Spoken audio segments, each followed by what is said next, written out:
Hello guys, welcome back to my YouTube channel. So guys, finally এটা motor আনিলো, DC motor 12 ভোল্টৰ হয়। এই মটৰটো এটা আমি সকলোৱে লগ হৈ আনবক্সিং কৰিম। তো চাও, এইটো এইমাত্ৰ আনিলো। ইয়াত লেখা আছে বস্তু। এটা আমি আনবক্সিং কৰিম। চিৰিয়ে বা কয় এনে আৰু চিৰা লগাই দিয়া নাই গাইছে, ফালি দিওঁ। তো ফ্লিপকাৰ্টতো জানেই এটা বাক্সা খুলিলো মানে এটা বাক্সা আৰু আহি গ'ল। এটি বাক্সা কিনকে বা খুলবা লাগব। এই বাক্সাও খোলা খাইছে ৰ'ব। এই বাক্সাটো আমি খুলিলোঁ। তো মটৰটো অলপ অলপ দেখা পাইছে পাই ভেন এডাল।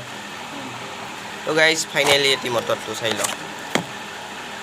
DC মটৰ নহয় বাৰু, এটি পানী ৱাটাৰ মটৰ বুলি ক'বা, বহুত ডাঙৰ মটৰটো। ইয়াৰ চিলিণ্ডাৰ হেন মটৰ। তো গাইজ চাই লওঁ। যদি ভিডিঅ'টো ভাল লাগিছে লাইক কমেণ্ট শ্বেয়াৰ আৰু ছাবস্ক্ৰাইব কৰিব না।